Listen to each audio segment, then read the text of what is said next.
On the cover, the Heron Towers stand at the end of a long road, the square in front of them full of broken statues of heroes. Arms linked at the elbow and striding forward, walk Horsehead, Hextinction, Daybreak, and Petrine. Slightly behind, and looking back towards the reader, saunters a lanky form in a long, dusty coat with an elaborate mustache and a cheeky wink. Near the top of one of the towers, we can see a bright blue glow, and the silhouette of a figure with arms crossed, staring down at our heroes. Hindsight, Issue 5. Time flies. So welcome back to the future, where we have a group of fairly bewildered children with a robotic head that has just come back online. And I think in this scene when we left off, we had Hextinction, Petrine, Horsehead. I think Daybreak had gone to make some food. So I want to start with the group with the head. Let's just jump right into it. How's it going? Well, Petrine has not been taken over, so I'm going to say good. I am in fact still myself. I am as fine as a robot can be. Right, but what about the head? It seems to have come back online. Everything is fine. Yeah, the head at this point is kind of like holding itself up on some little tentacle thingies and kind of looking around at the rest of the room. Very bewildered. Hold on just a sec. Syncing? I'm still updating. This is awful. Updating period is when I am most vulnerable. I understand. Jessie Clips is in the room, right? Yeah, and she is, I think she's approaching on this thing because she does have a stun gun that was previously out of charges. She has reloaded at this point, and she is advancing on it with a stun gun. I would not recommend using that yet, because turning off a terminal when it is in the middle of updating can completely ruin the item. I like that as a point to move over to Daybreak for just a sec. So you're in the kitchen, and I am sorry, it has been literally 6 months since we recorded. What were you making? I don't remember, but let's just assume I'm making lumpia, because that's amazing and everyone likes that. That's exactly what it was. I think that's actually that. I'm fairly sure that is, now that you say it. So it's amazing that you can actually find the stuff to make this in this dystopian hell future in which you find yourself, and yet you have managed. It's also amazing that a municipal water building apparently has the facilities to make this, and yet here we are. Yeah, I could make it work. I want to have a brief flashback.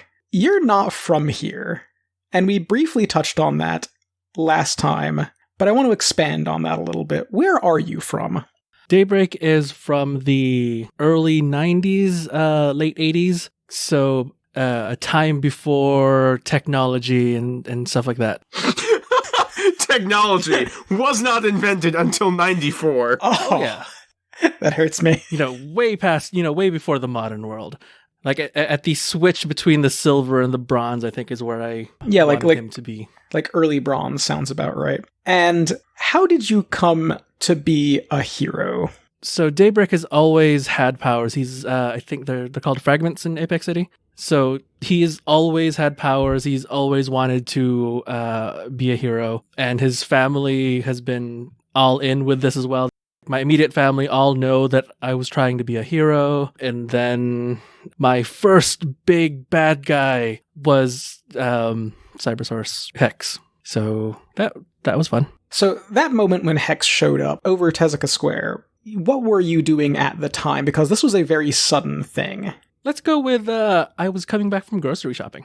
Okay, so you're coming back from grocery shopping, you're cutting across the square, and all of a sudden there is this loud peal of probably like the loudest thunder you have ever heard, and there is a giant cybernetic triceratops skull just floating over the square. The sky is immediately darkened, and like pouring out of it, there are these figures that are just cased in what looks to you like very shiny chrome, like you don't know what nanotech armor looks like, it's the 90s. Or maybe you do actually, they look kind of like Silverhawks, if you ever watched that.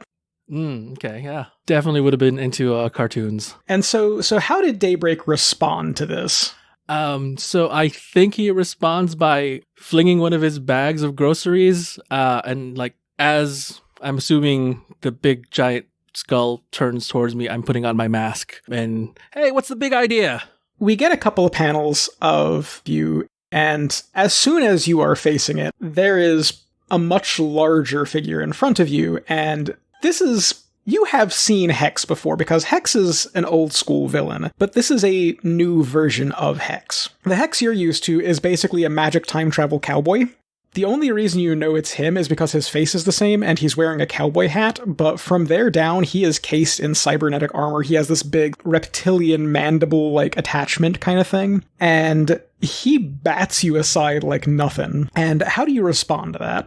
By getting up and jumping into his face. And as you are jumping into his face, and I assume you're like glowy power trying to punch him, or... Oh, yeah. And as you are doing that, we can see over your shoulder, in an alleyway, a fairly old man with a waxed, twirled mustache and a bunch of machinery strapped to his chest. And standing next to him is an older figure that looks surprisingly like Daybreak. Now, Daybreak does not see this. All Daybreak sees is the bright flash of light, and then finds himself in a very different set of surroundings. And I want to move from there back into the room with Overclock's head, and he blinks a couple of times.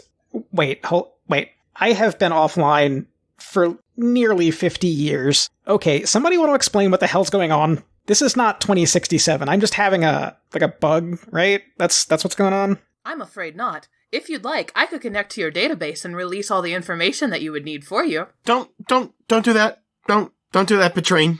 Oh. That may be a little overwhelming for him. Nah, it's fine. Look, I got processors for days. It's fine. He does have processors for days. Jesse, why were we recovering a head? Why is there a head on the floor? Why is it talking to us? Jesse loads a clip into the stun gun and readies the charge and kind of whirs up. And she looks back over at you, and just to remind both you and the audience, it's because this head was putting off a signal that is the same as the hacked people that inhabit the dark future of 2067. So this head, which predates that event by a good bit, is throwing off the exact same radio signal that they use to network, which means this may be something that was involved in how that whole thing happened, and potentially a way to fix it. Sure, I'm going to, get down on my knees in front of this little head, and I explain to him, we are in a future to your time that you came from, where we are having a cyber zombie problem. We believe that your tech is linked to it somehow. Perhaps you have been used to make them, or perhaps you are going to become a cyber zombie yourself. Wait, okay, hold... Yeah, no, that sounds about right. I mean, that was one game plan, I guess. And I'm sorry, who are you? Oh, I am Horsehead. It is best to not count your octopi before they hatch. Yeah, that's great. So I do want to very quickly maybe try and trigger some moves here. Is anyone trying to do something specific? I'm not. I was told not to connect to him. I might. I think this would be a good place for a comfort or support to try and get him to open up enough to tell us about this zombie thing. And I have a move that is called Wish I Could Be, where when I comfort or support someone, if you tell them what you most envy about them, I can roll freak instead of mundane. Yeah, no, I like that. I guess the question is, what do you most envy about this disembodied robot head? He has facial features and he can emote. Fair. No, that is a good answer. That is a problem with being a sentient cloud. Okay, so go ahead and give me that. Oh, there we go. That is a 13. Fantastic. So what does that scene look like? Just me shamelessly flattering him. I'm there going, wow, your updates have performed fantastically. I can see confusion. I can see slight relief. You have the most amazing facial control of something of your kind I have ever seen. I mean, I ought to. I built this thing myself. You built it? Oh, yeah, look. Yourself? Yeah, not to give you my whole tragic backstory, but this head isn't really me, and it's definitely... God, I guess my actual body is dead by now. That's depressing. Well, someone as smart as you could build the whole thing yourself again, right? Yeah, I've done it a couple of times now. I just need a facility or some kind of tech. I mean, realistically, that suit you're wearing, I could probably build a body out of in, 3-4 days tops. Point is... Thank you. I appreciate that. I am a little bit bewildered. So I think on the comforter support, so on a hit, he's definitely going to hear you. So on the 10+, do you want to add a team or clear a condition? I'll add a team. So that brings us up to 2 in the pool, because we do have 1 since this is a brand new session. And it kind of settles down on those things. All right, so you've got some sort of cyber zombie... Look, okay, so I don't know how much history you know, and I honestly... don't know how much history I I am. I like to think that I'm a big deal. I don't think I was, though. I'm kind of going through what's left of the internet at this point, and I don't see a whole lot of references. That's also depressing. Indeed. I cannot find you on future Wikipedia. Wait, there's a future Wikipedia? Why do they call it future Wikipedia? Wouldn't it just be Wikipedia? I made that update. Ha.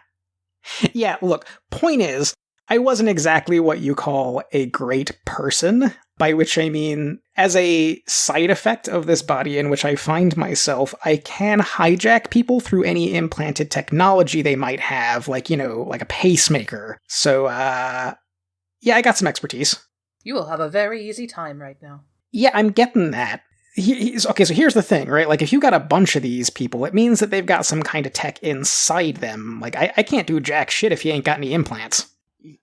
I mean, yeah, there's kind of a techno-organic thing going on. It's not great. And I kind of want to move from there. Funny, I want to get another flashback with Hextinction. At that point where Hex showed up over Tezuka Square, that was what we call in the villain business a distraction, to which the, at the time, biggest response group in Apex City was a group called COPI, which is the Centers for Observation of Powered Individuals. And they're definitely not a Black Ops response team. Who would even think that? Massive attack downtown, most of their attention was drawn towards downtown, while Hextinction infiltrated the COPI pyramid. So last session was not your first time there. Now, good to know. As you are making your way through COPI HQ, you are looking for a very specific thing, and it is a 3-foot by 3-foot square that you happen to know is full of very, very prototype nanomachines that form a nano cloud. Hex wants this for reasons that you are not privy to at this point in time. But as you come on this lab, there is a middle-aged Puerto Rican guy in there wearing a lab coat and glasses, and as you enter, I think he takes a shot at you actually just with a sidearm. Now, obviously, you're robot dino magic person, so it doesn't really do a whole lot, but the question is, how do you respond?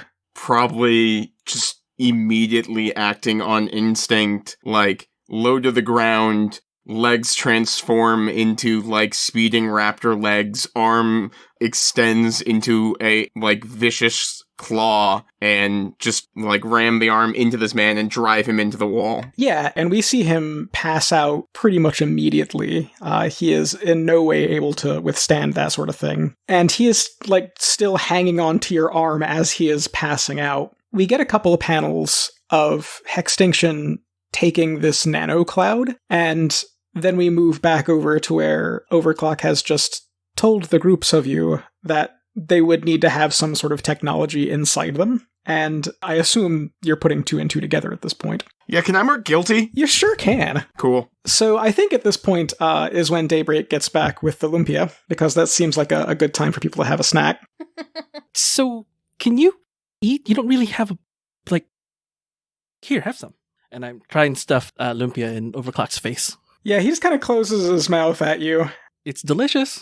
You'll love it, I promise. I don't have taste buds. Oh, that is a shame. Yeah, my life is a living hell. Thanks for rubbing that in, by the way. I don't understand. I mean, we could probably find someone to fix that. I mean, we have... I'm so sorry. I also don't see a neck hole, Daybreak. I think it might just fill up his mouth. I mean, it might still be worth it for the taste. Yeah, look, the mouth is completely aesthetic. I could just have a speaker here if I wanted to. Sometimes I like to put things in my mouth just so I can feel them. And Overclock just looks at you. Okay, someone explain what's going on with that.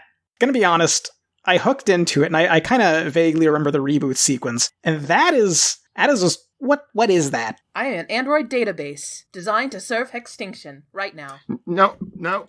You're Petrine. I am also Petrine. I am my own person. And he kind of looks over at Hextinction. You got your own Android servant. Did you build her yourself? No. Is that your work? I came here from my planet. Alien Android. Oh, that explains everything. And he kind of looks over at Hextinction. Yeah, I guess that tracks. What do you mean? I mean... And he kind of pauses. Okay, all right. I'm just gonna assume that you don't know You don't know that you've got alien tech in you, do you? Hextinction kind of, like, gives as big eyes as she can?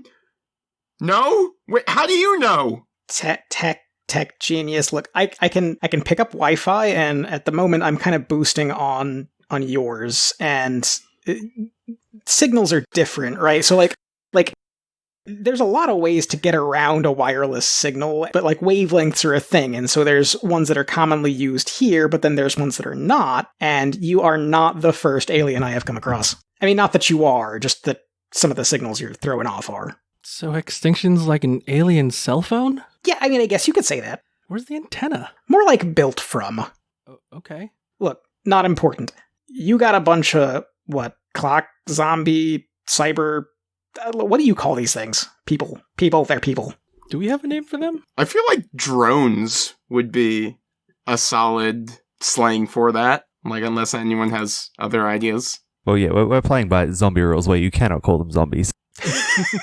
Well, because they're not dead! That's true, and they do have free will.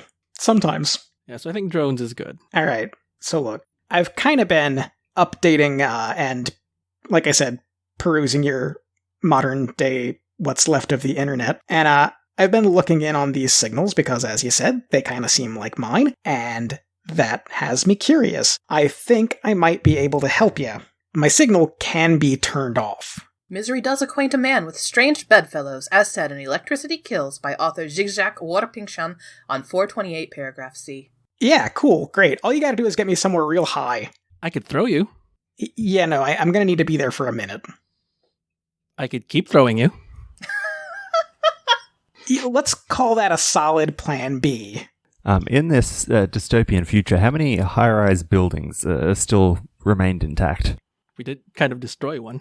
Well, the Kobe Pyramid wasn't terribly tall, but the Heron Towers do still exist, and for those people who are listening who are not familiar with this whole setting... Editor's note, Heron was a biomed company that was real big, multi-global, and they had a series of interconnected skyscrapers in the center of Apex City. There were 5 of them, of which 3 are still standing. Question. Answer. Do we have any idea who's currently occupying these towers? That is a great question. Maybe, because I wanna move over to Horsehead at this point. Yes. It's time for your happy fun flashback. We have talked about Horsehead as he exists now as a cloud of gas inside a robot suit, but this is not always who Horsehead was. So, who was Horsehead? Horsehead was a gifted science prodigy. He was a very smart kid. He got himself into uni very early. Apex U, which is where the accident happened. Mm-hmm.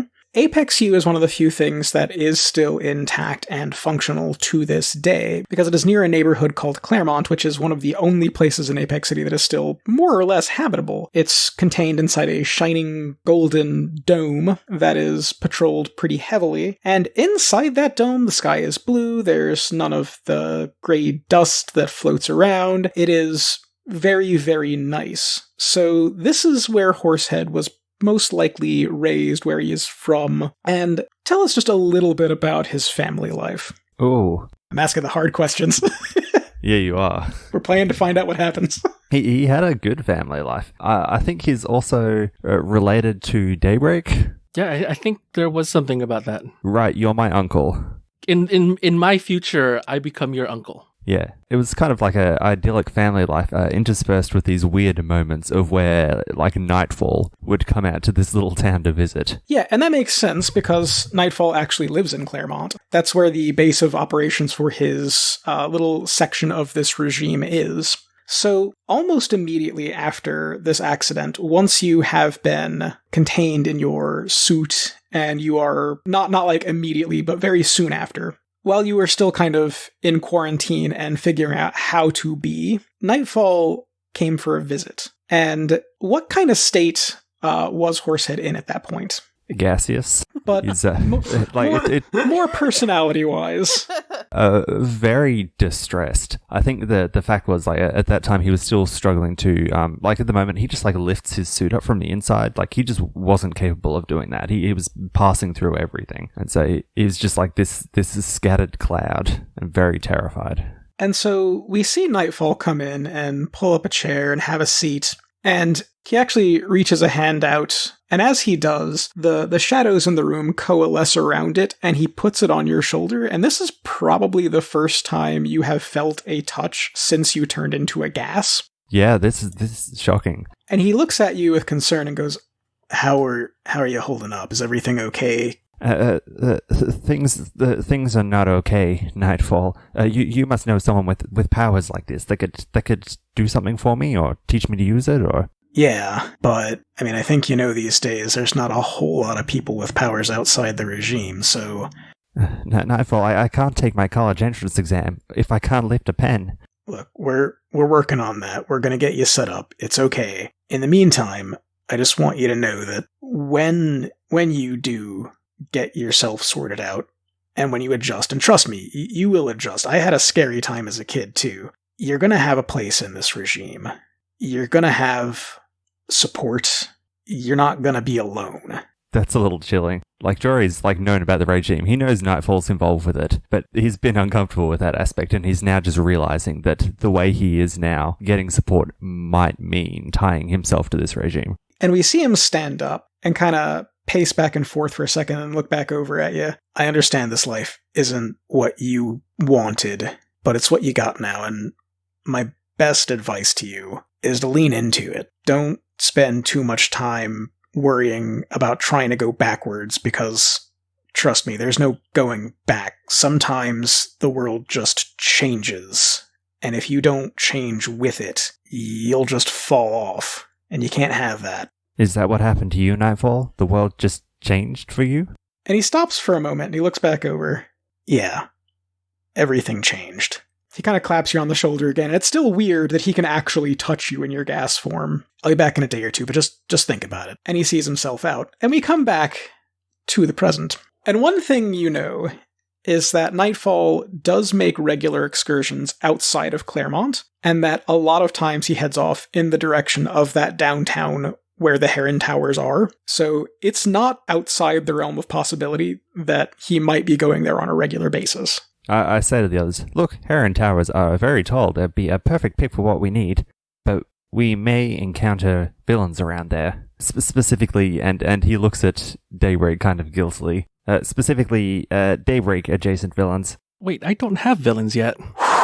You're talking about Nightfall? I'm talking about Nightfall, yes. Oh, well then let's go. I've been meaning to have a chat with myself. Yeah, I look over at the other two, and I kind of feel silly now, because I realize, I was trying to emote to them, but they can't see a face or anything. So, are you both okay with this? Will this help save everyone? Then yes. Yeah, I mean, it doesn't seem like we have much of a choice. I mean, this is the only lead we have so far. Cool. So I'll hold the creepy head. That's probably a smart idea, given that you're the only one without technology in you. Mm-hmm. Mm-hmm. So I want to move forward. As we get towards downtown, Apex City becomes less and less intact. It's kind of run down towards the outskirts, but way back, something really, really messed up the downtown area. It's like a bomb going off. And so the closer you get to that downtown area, the more disrepair things are in. And we get a couple of panels over your shoulders as you're walking and assumedly talking. As you are making your way downtown, we see a couple of panels over your shoulders of a gentleman in a long, dusty coat with a rebreather kind of face mask following you across the rooftops. And as you get to downtown, you hear behind you the thump of someone landing on the ground behind you. What do you do? Turn around. Yeah, turning around to see who just landed. You turn around and there's a tall-ish, thin-ish figure in a kind of dusty black coat. And you can see that he has machinery kind of strapped to his chest, and he's wearing a rebreather. Raise a single hand. Greetings. And he waves back at you, and just no introduction whatsoever, walks up, and Petrine grabs the bottom of your face and starts turning it side to side to look at you. Never got to see this kind of technology up close like this. I'm going to push him off of Petrine. Yeah, it's not hard. He's not, physically imposing or anything. And he holds up a hand. Sorry. Would you like me to pull up my specs? You know what? Maybe later. Not important right now. And he pulls down the mask, and you see a figure with a very elaborate, waxed and twirled, immaculate mustache, even in this apocalyptic future. And he holds out a hand. Professor Hamilton Paradox, at your service. It is a pleasure to meet you, says Petrine, and shakes the hand. So Daybreak, he's starting to light up his fist. It's still at his side, but he's showing a little bit of aggression here. Professor Paradox? Why are you here? Long story. And he kind of scratches at the machinery that you can see hooked directly into his chest. Don't really have time for it at the moment, but point of fact, you're going up to those towers, and I'm going up there as well, and I was hoping that I could join you. Oh, do you work in there? No, but something of mine is up there. Do you guys not know who this is? I have no idea. No. So, villain, bad guy, steals stuff. I'm sorry, I take offense at that. Villain, really? Okay, supervillain? I am the greatest thief in all of history. Right, supervillain. Are you going to harm anyone? No. This does not conflict with Save Everyone protocols. And he kind of... Daybreak, he did say the object he's retrieving belongs to him. It's not theft. I have a feeling that he considers a lot of things as belonging to him that might not actually technically belong to him. All right, but this one actually does. Okay, look, I'm a time-traveling villain, but I've been stuck here. I don't have a time machine on me, and it's not like I have superpowers. But, as it turns out, I have been tracking a signal. One of my machines is up one of those heron towers, and it has been used in recent past, but I think it might still have enough juice to get me back. Wait, you have a time machine? I have lots of time machines. You're looking at the guy who invented time travel, for God's sakes. You did not invent time travel. I certainly did, young construct. Perhaps on this planet. All right, so look, here's the thing. How do you think time works? I know we don't have a whole lot of time, but I want to do this. It goes from the past to the present to the future. Linear time, quaint concept. For most people, yes, sure. There are multiple dimensions which are interwoven on top and side, and they're kind of also all along the same lines. I would like Petrine to go on like this long rambling description at this point. Since we have established that her people mastered time travel a long time ago. Mm-hmm. And you have future Wikipedia. And she has future Wikipedia. It's very scientific and almost impossible to understand. And I mean, I imagine I have a pretty solid understanding being raised by Hex. Mm-hmm. And fun fact, I actually want to ask you specifically, in your model, how does time travel work? So I imagine from Hex's perspective, it's probably, and from what Hextinction learned, time is more like a carefully arranged connection of like atoms, with each moment being a molecule unto itself. And by rearranging the connections of the bonds between those moments in time, you can short-circuit them, you can move through time by basically saying, these two moments are now adjoined, but those moments could be now and 5 million years ago. All right. So we've got interdimensional lattice work, and we've got kind of a quantum foam thing going over here. And he looks over at Horsehead. Would you like to take a crack as well? I know this one. There are two ways. The first is a big cylinder of star matter that you need to get in orbit to, going at approximately, I forget the exact speed. That would be the one way to do it. And the other way is wormholes. All right. So we've got wormhole, quantum foam, interdimensional lattice, and linear time. All very good theories, all very good models. Problem is, all of them are wrong. The answer to how does time work is it doesn't. When you break through that chronal barrier, time is like a glass of water. And wherever you find yourself, wherever your little bubble is affixed to the side of the glass, that's your current time. But if you shake the glass, all those little bubbles pop up to the top. Now me, first time I broke through that barrier, I went back to the creation of the universe, and all I had on myself was a pocket watch and a toaster, and I used those two things to build a time machine. Ipso facto, I created time travel at the beginning of the goddamn universe. So I'm going to take the credit. I'm surprised you didn't try to steal a Big Bang. Very hard to steal cosmic coincidences, besides which I like being alive. I actually like this thing we've got going here. You like this? It can get a lot worse. And he kind of looks over at Hex, and you can tell there's something eating him, but he just shakes his head. Look, we don't have time to get into this. Can we just go to the tower? Will you let me come along with you? I'm in relatively poor health, and I don't think I would make it to the top by myself. But with the 4 of you, maybe. I have a bad feeling that if this time machine is being used in the tower, and Nightfall is making regular trips out there, then Nightfall is the one using it. Perhaps bringing the doctor with us would allow us to shed some light on what's going on. I mean, I'm just gonna put this out there. If we help you, we get to use that time machine. If it is still intact, then yes, I will let you use my time machine one time. Do we have a deal? Daybreak is going to walk up close to him and with his glowing hand, I am watching you. And with just a little bit of his power, give him a bit of a shove just to show him that I could probably hurt him a lot. Maybe doing a bit of shadowing of learning threaten later. Yeah, you shove him and he's not hard to shove. He wasn't lying. He's in poor physical health and he wasn't physically imposing to begin with. So he just kind of like holds up a hand. Yes, sure. I don't expect you to trust me. I'm just asking you to help me. Isn't that what heroes do? Yes. Heroes save everyone. That sounds like an influence on... I think, you know what? Yes, I think so. So I think with that, he is trying to shift your superior up and... Sorry, your savior. Your savior up and probably your superior down. Yeah, I'll take it. So I guess the question at this point is, are you taking one Professor Hamilton paradox along with you to the Heron Towers? Yes. Yeah. Yes. We get to the base of the towers, and the three that are still standing are not in great repair. You can actually see that one of them has started to list and is now leaning against the central building. But two of them actually still structurally sound. And Paradox stops at the base of one and pulls a pocket watch out of one pocket and starts fiddling with the dial. What are the rest of you doing? Nothing particular for Daybreak. I'm scanning. Horsehead is very nervously keeping watch. He's now convinced that, if they get in a fight with Nightfall and he beats them to the time machine, he's going to travel back in time and beat them here. he could be here at any moment.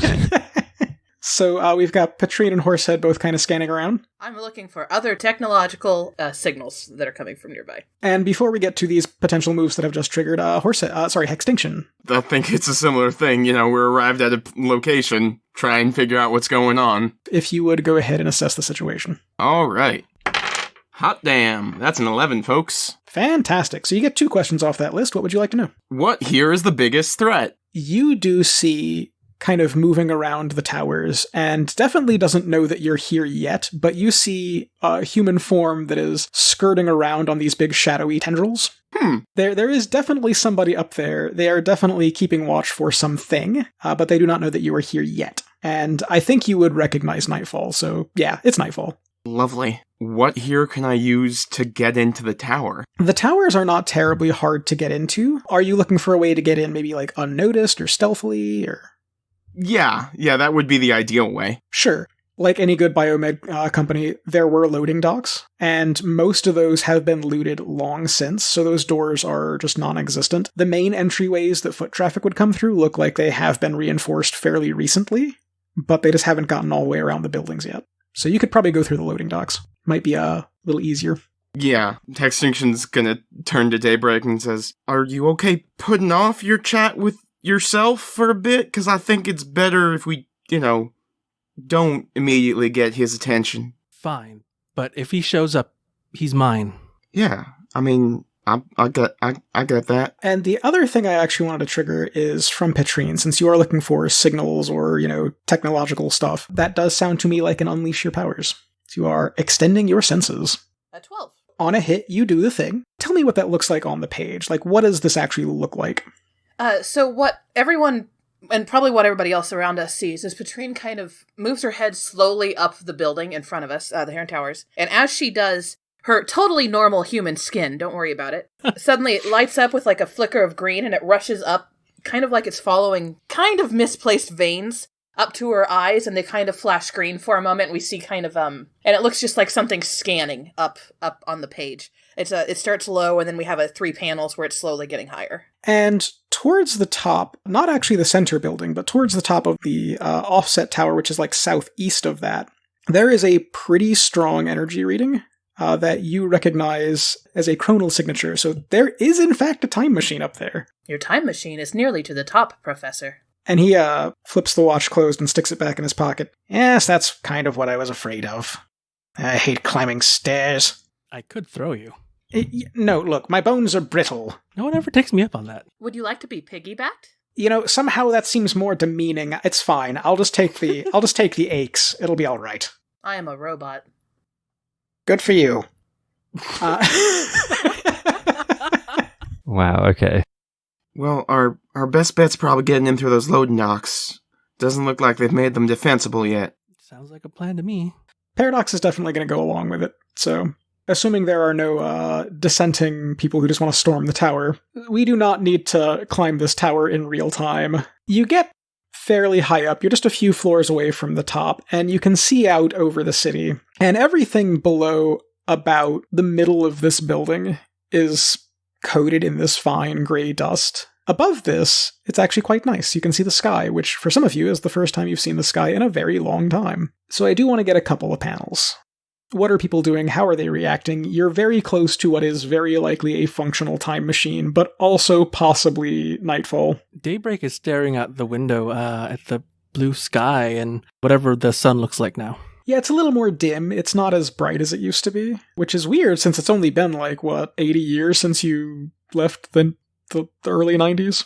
Mm-hmm. And I'm just staring at it, and it's still beautiful to me, even if it's a lesser sky than it was in the 90s, but still better than what I've been living with since I've gotten here. Petrine is watching Daybreak, and her panel has her looking at him, and she's got kind of an uncomfortable look on her face.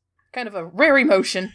Uncomfortable why? She's pondering, temporal anomalies being what they are. They're not exactly ideal to have around. So she's wondering if when they use this time machine, if Daybreak should be sent back in time, or if he should stay here, because she really likes him. He's fun. Sort of a robot existential crisis. The proper protocol would be to send him back. That's fair. So while we're going up, Hextinction's gonna look over to Horsehead and, as they're going up, say, "So, Horsehead, Yes? I was hoping to get your read on your sort of thoughts on something. I know you're kind of, I guess, if you could undo, all this, what you are now, would you?" That is a good question. I'm sure you're thinking about it after hearing about the alien revelation. I mean, is that right? A bit. There's a bit more to it than that, but yeah, let's go with the alien thing. This was very difficult for me to go through, but it's also the one thing that has allowed me to be immune to the nanotech plague. I've managed to help a lot of people. I wouldn't have been able to do that if I weren't the way I am now. That seems like a moment of vulnerability. So Hextinction, what does your moment of vulnerability say? When you share a vulnerability or weakness with someone, ask them if they would defend you against those who mistrust you. And so I think she looks over to, she's sort of looks down and looks back up to Horsehead. Horsehead, if we get to use this thing and it works, some folks might have some different opinions about me. Yeah, you can't see this, but Horsehead is firing his eyebrows, if he had them. I hope that, I've done enough that, I've got your trust at least. Whatever happens to you, I'll make sure that we get you out of it. So that sounds like a yes to me. That is a yes. And in the background, we can see the sun just starting to go down over the horizon as the group of you get up to the top of this building. And as you get to the top floor, you are faced for the first time in this entire journey with a locked door. And it's fairly large, looks fairly new, and it's not actually like a technological kind of lock. It is just a big, heavy deadbolt. What do you do? Crap. That's confusing. I just imagine Petrine walks forward, and she just casually puts her hand next to the door as if she's expecting there to be some kind of electronic thing she can connect to. And then she stands there for a moment. There's a beat page where she's standing there, and then she goes, "There's nothing technological for me to do here." And she steps back, looking mystified. You can turn your finger into some sort of key, right? Jam it in there? Is that a thing you can do? Yes. I would like to... Sorry. I have a power called a mind of their own, so I would like to adapt my hand, like a Mr. Gadget hand, into lock picks. Okay. Go ahead and read that move out right quick. Your powers evolve and mutate. When you're facing an obstacle or threat that your power cannot be able to deal with, you can mark a condition to gain brand new abilities adapted to the situation. You lose these new powers once the danger or trouble has passed. Okay. And what condition would you like to mark? I kind of like the idea of hopeless. Oh god, there's not electronics here. This is crazy. Yeah, this is odd. It's an analog lock in a otherwise what used to be a very technologically advanced building. I need to take Petrine to the 90s. So yeah, you turn your hand into a lockpick. I'm not going to make you roll anything for that. It's just an analog lock. Just give me that look on the page where you actually turn your hand into that. You got it. So her hand, her normally human hand, the skin kind of peels back and reveals a mechanical underlying with like a green glowing veins beneath. And then two of her fingers kind of interlock and twist and then extend to become like a torque wrench. And then on her other hand, the same happens and becomes like a pick. Have you done this before? No. Okay. Daybreak is going to freak out a little bit. Human hands don't do that. Human hands don't do that. Ah. Yeah, I mean, Daybreak, did you not sort of get the gist of, Petrine by this point? Petrine kept saying that they're normal human Petrine. How many normal humans do you know who go around saying that they're normal humans all the time? You'd be surprised. Would I? Overclock's head from where you're carrying him kind of chimes in. Yeah, I mean, I do it all the time. We are very normal humans. And she sticks her hands into the lock and starts lockpicking. I am looking up old videos of how to do this as I do this. Pardon. Hello, I am the lockpicking lawyer, and today we have something new for you today. And we get a couple of panels from the other side of this, where you can see a big open lab area with this really old-timey, like, cogs and springs looking very traditional chair time machine. Like, it's a big ornate chair with a lever and gears. And as we see this lock starting to turn, we see the figure of Nightfall come in through the window and head over towards a little station that's been set up near this time machine and start entering some information, and then realizes that there's some sound coming from the door and looks over.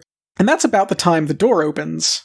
So Petrine, yeah, you see a very nice looking lab. You see a big chair with a bunch of gears and springs and brass all over it and a big lever. Behind your shoulder, we see the wizened form of Professor Paradox peek his head over your shoulder and just his eyes light up. What about the other three of you? Is Nightfall clearly visible yet? Not yet. No. Okay. I think I'm waiting for the door to open more. Yeah, no, ready to breach. So yeah, door opens up, and I'm assuming the group of yous are heading in there. Yeah. As I move in, my fingers disconnect and then the skin starts pushing back over my hands. My completely normal human skin. So now you just have one floppy finger? Oh no, now my hands are back to normal. Oh, I thought you said your fingers disconnected. I thought you meant in the lock. Oh, no, they'd combined and lengthened to become like the bench, so they kind of come back into my hand and then split apart again. Gotcha. Oh, that's great. So you head in, and as you do, the shadows in the room grow slightly longer, and you just hear someone clear their throat from off to the side of the door, and the voice of Nightfall says, "You kids seem like you're lost." Petrine turns, lifts up her hand and says, "Greetings." Horsehead is like nudging Daybreak on the shoulder, like, go. You guys go for the time machine, I'll hold back. As soon as you say you guys go for the time machine, he just flips on a dime, and the shadows that were kind of lengthening around the room grow up around the group of you and grab, I think, whoever went in the door first, which is going to be Petrine, and just slings you up against the wall. So I do need you to take a powerful blow. 7. On a 7 to 9, you choose one. You can either lash out verbally, provoking a teammate to foolhardy action, or taking advantage of your influence to inflict a condition. You can give ground, and your opposition gets an opportunity, or you can just struggle past the pain and mark 2 conditions. What do you want to do? I'm going to give ground. What does that look like? Petrine is grabbed and slammed against the wall, but she's still kind of focusing on the whole Daybreak, like, you guys get to the time machine thing.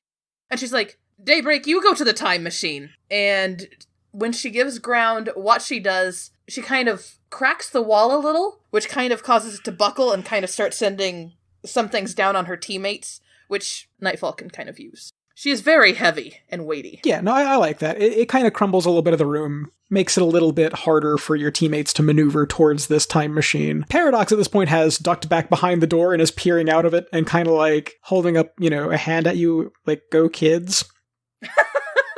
It's not the like one hand just like go shoot. Yeah, go, he's like waving at you like, yeah, go do it. Just get it done. Yeah, I believe in you.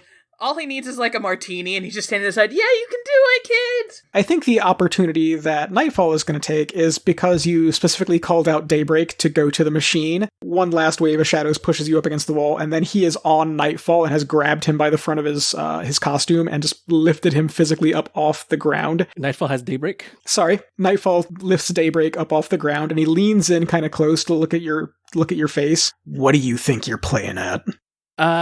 Trying to be a hero? Something that you seem to have forgotten. Oh, that's good. You know what? Directly engage that threat. Doesn't have to be physically. That is a 5. That is not good. Well, there is currently 2 team in the pool, so let's pause for just a second to enter battle against a dangerous foe as a team. So, who do you think is in charge of this fight right now? Who's the leader? Daybreak's definitely taking the lead. Yeah. It seems like Daybreak. It's Daybreak, okay. Does Daybreak have influence on all of you? No, I do not. Okay. I only have influence on Petrine, it looks like. On the upside, you add 2 just base, so we're up to 4. Let's go around quite briefly and ask, Daybreak, what is your purpose in this fight? Unfortunately, it is to try and kick Nightfall's ass. Cool. Hextinction, how about you? Fix the past. Cool. Petrine, how about you? Get Daybreak back to the past. Awesome. And Horsehead. Nightfall needs to be taken down. All right. So 2 out of the 4 of you have the same purpose. That's more than I expected. Do any of you... Oh, this is a great one. Do any of you mistrust the leader or any of the rest of your teammates right now? Not really. I'm a little creeped out at Petrine's weird key hands, but I don't really mistrust her. Yeah, I trust them. Okay, cool. There you go. And I actually do not think you are ill-prepared or off-balance because, as mentioned, Hextinction at the very least knew that Nightfall was up here. So we are at 4 team in the pool, and you have a 5 on your directly engage. I don't think Petrine is in a place to help, but do you think the other 2 of you can and would help with this? Because that could get it up to a 7.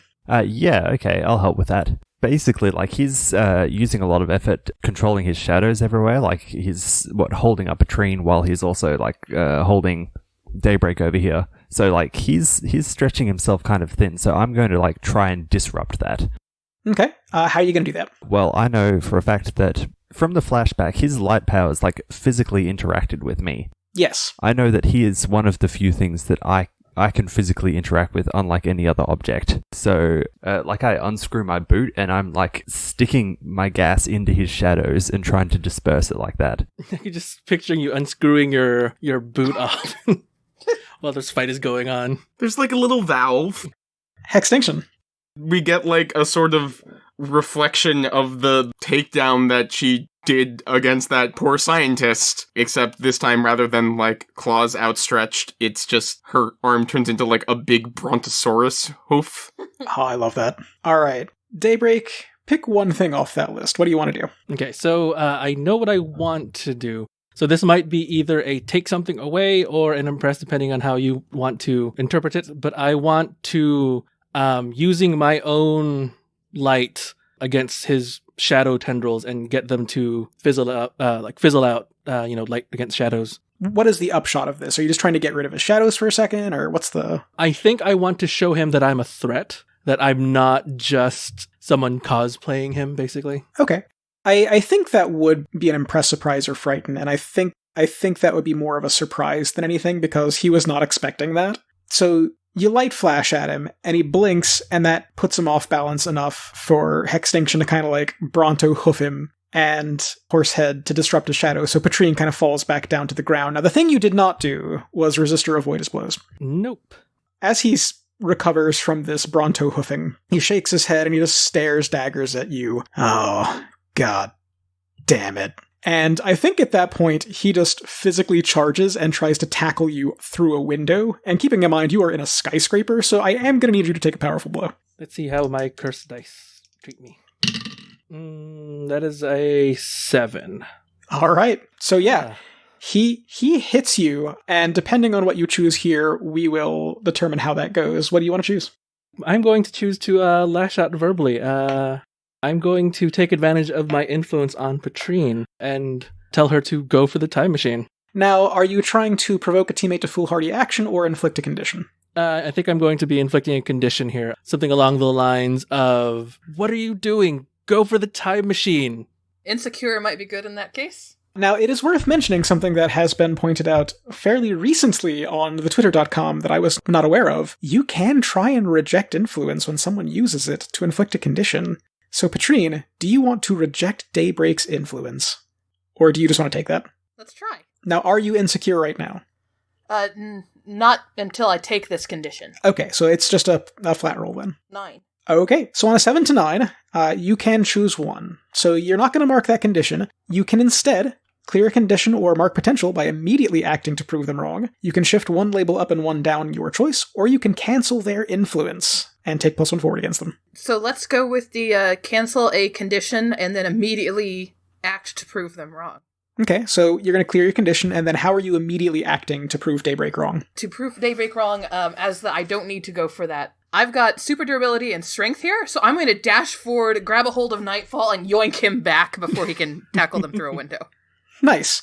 As the two of them are moving towards this big plate glass window, very sturdy, but Nightfall does not seem to think this is going to be a problem. Petrine swoops in and grabs the back of his shirt. Daybreak does continue forward because momentum is a thing. And let's get over to Horsehead. It's been a sec. What you doing? Well, presumably in that fight, Daybreak would have had to have dropped Overclock's head. Probably. Probably, yeah. It's let's say it's rolling around the floor and he is yelling obscenities because he does not like this. I'm like hopping over on one leg while trying to put my boot back on over to Overclock. You know how to switch off the zombies. Yeah, I just need a high location, probably some piece of metal. I mean, technically anything with a transmitter would do. We're just, sending out a radio pulse. Yeah, this lab would absolutely have stuff like that. Oh yeah, find me a control panel and plug me the hell in. Yes. I'm going to do that. I'm actually going to unleash my powers here to use my technopathy to fuse him with one of the console boards here. Oh, I like that. Yeah, go ahead and do that. That is an 8. Yeah, you find a console that looks like it is sufficiently high-tech enough, and you smack his head into it. What does that look like? Initially, nothing here plugs into him, so I just place him there, and as my gas is coming out of the body, there's all these crackles of electricity around his neck, as it's just fusing into the metal itself, and giving him access to the circuit boards underneath. Nice. So, on a 7 to 9, you can either mark a condition, or I will tell you how this is unstable or temporary. I have conditions to burn, so I'm going to go with afraid. Yeah, it seems relevant in the circumstances. We may not be able to take Nightfall. We may just be able to hold him off at best. Yeah, he seems like he's chugging along pretty well. So Hextinction, what are you up to? Sorry, so I don't think I have an entirely good idea of the layout of the fight right now. So Sure. Nightfall had tackled Daybreak to try and put him through a window. Mm-hmm. Daybreak yelled at Petrine. Petrine then grabbed Nightfall off the back of Daybreak, and that is where we now stand. Meanwhile, Horsehead has plugged Overclock into a control panel. Is Daybreak going through a window? Daybreak has impacted the window, and it has cracked a little bit, but it does not seem like it is broken. So he's probably in no immediate danger of going through that window. Okay, in that case, I'm gonna try and get the time machine. Just making a break for it? Yeah, I mean, that's kind of what we're here for, and I believe in Petrine. That is fair. So I don't think you're going to have a whole lot of trouble getting to it. The question is, what are you going to do when you get there? How big is it? It is a big chair-sized machine. So, have you ever seen the 2000s version of the Time Machine, where it's just a giant chair on a platform? I think so, with the big spinning wheel in the back, or is that the classic one? Yeah, big spinning wheel, gears all over the place, big lever, that kind of thing. Okay. Dials everywhere. Just start hitting buttons. What could possibly go wrong? Yeah, I mean, let's start trying to use it? Okay. I guess? You're just gonna jump in and start pushing buttons? You are also a technopath. Yeah, true. Oh, true. I am a technopath. So I guess, try and connect to this thing. Like, the thing is, I don't imagine it has, like, normal computers, given it absolutely does not. Yeah, how Professor Paradox describes things. I don't think this actually makes sense from a technological perspective. No, this thing does not make any kind of sense. But if you jump in and just start pushing buttons, I think I am gonna have you unleash your powers. Actually, no, I'm sorry. There is something that makes a little more sense here, since you are essentially having to figure out how this thing works as you're using it. Pierce a time machine's mask. Great. If you're a technopath, that makes sense. Yeah. Ooh, that's a 4, folks. And unfortunately, we only have 2 team left in the pool, so even if everyone wanted to help, I don't think they could. I have no clue how this works. So you jump in, and you immediately realize that there are so many buttons, and none of them are labeled. There are dials everywhere, and while they have numbers on them, again, they are not labeled, so you have no idea what they actually indicate. And in that moment, while you are just bewildered by the lack of design on this thing, Nightfall redirects and swings Petrine into you. So I think I'm just gonna have you mark a condition. Alright. Let's say, I think probably hopeless makes sense, because I'm, like, looking at this thing, it completely conflicts with how I was raised to believe time travel works. I don't think this is actually going to work. It looks like a prop from a movie. And at that point, as you are getting those feelings, Petrine impacts the side of you, and the both of you go flying off the seat of this time machine. And one of the little spinny dials, like the little glass casing on it, breaks. And you can see Paradox in the doorway, like, putting a hand up to his face, like, oh no. And let's get back over to Daybreak, because it has been a minute. Yeah, so I'm going to do something really dumb. I have the move, Growing into Your Power. When you unleash your powers to do something your future self can do, I can mark a condition and roll Savior instead of Freak. I saw Nightfall grab Petrine with his shadow tendrils earlier. I would like to do something similar. I would like to try and grab Professor Paradox and throw him at the time machine. Okay, go for it. So, first of all, I am marking Insecure because I really like that condition. That is going to be a 8. Okay, so you grab Paradox. First off, tell us what this looks like. Are you actually tapping into, like, the shadows in the room and using those for the first time? So I think, yeah. So normally Daybreak's powers are bright and shiny, but you start seeing cracks in them, like dark, jagged edges. And one of those tendrils that Nightfall is crawling around with snaps into Daybreak's control, and then he uses that to grab Professor Paradox. And do you want to mark a condition, or shall I tell you how this is unstable or temporary? Sure, I like conditions. I will mark a condition. What you marking? Just too guilty. I kind of just threw an old man at a time machine. That can't be good for him. You did, and it's not. And are you trying to land him in the machine, or just get him there? If I can land him in the machine, that would be good. Yeah, you certainly can. You just slurp him across the room, plop him down into that machine, and you hear, like, a snap and, like, a hiss. It seems like you might have broken one of the little valves on that thing that's plugged into his chest. And he kind of clutches out a little bit. A little warning next time is really all I ask. Thank you. And as he does, he immediately starts pushing buttons. So I want to kind of drop out of time for a second. Petrine, Hextinction, both of you are fairly close to this. What are you up to? Well, he's trying to use it, and I don't imagine that it automatically brings the entire room. So I want to try and, like, hook Petrine's arm, grab onto this machine, and then extend my arm out as a Brontosaurus neck to grab Horsehead, and ideally Daybreak, but I only have so many arms. That's fair. Because the best guess I have is that if this thing is going to make no sense, then maybe it works by, if we're touching it, it'll work. I think you and Petrine are going to be easy enough. Petrine can see Hextinction doing this, and what she'll do is she'll hook one of her arms on and then attach her other arm to the machine, so she's actually kind of embedded in the machine on the side. So I think this is going to be easy enough for Petrine, but for Daybreak or Horsehead, I think you're really only going to have time for one of them. So who are you most after at this point to try and pull along with you?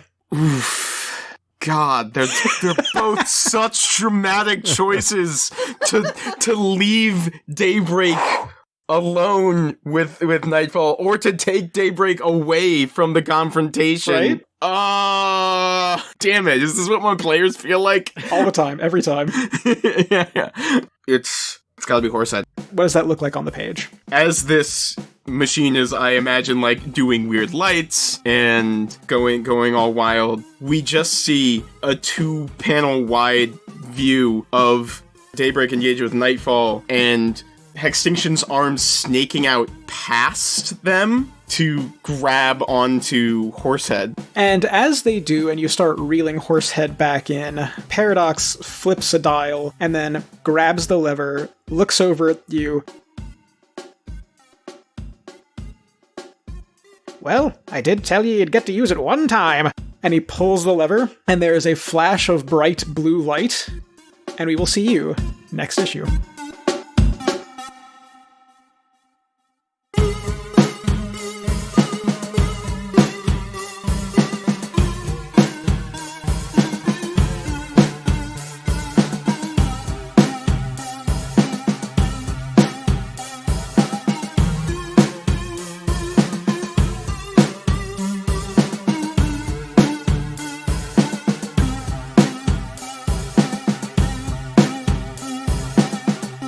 Masks: A New Generation is written for Magpie Games by Brendan Conway.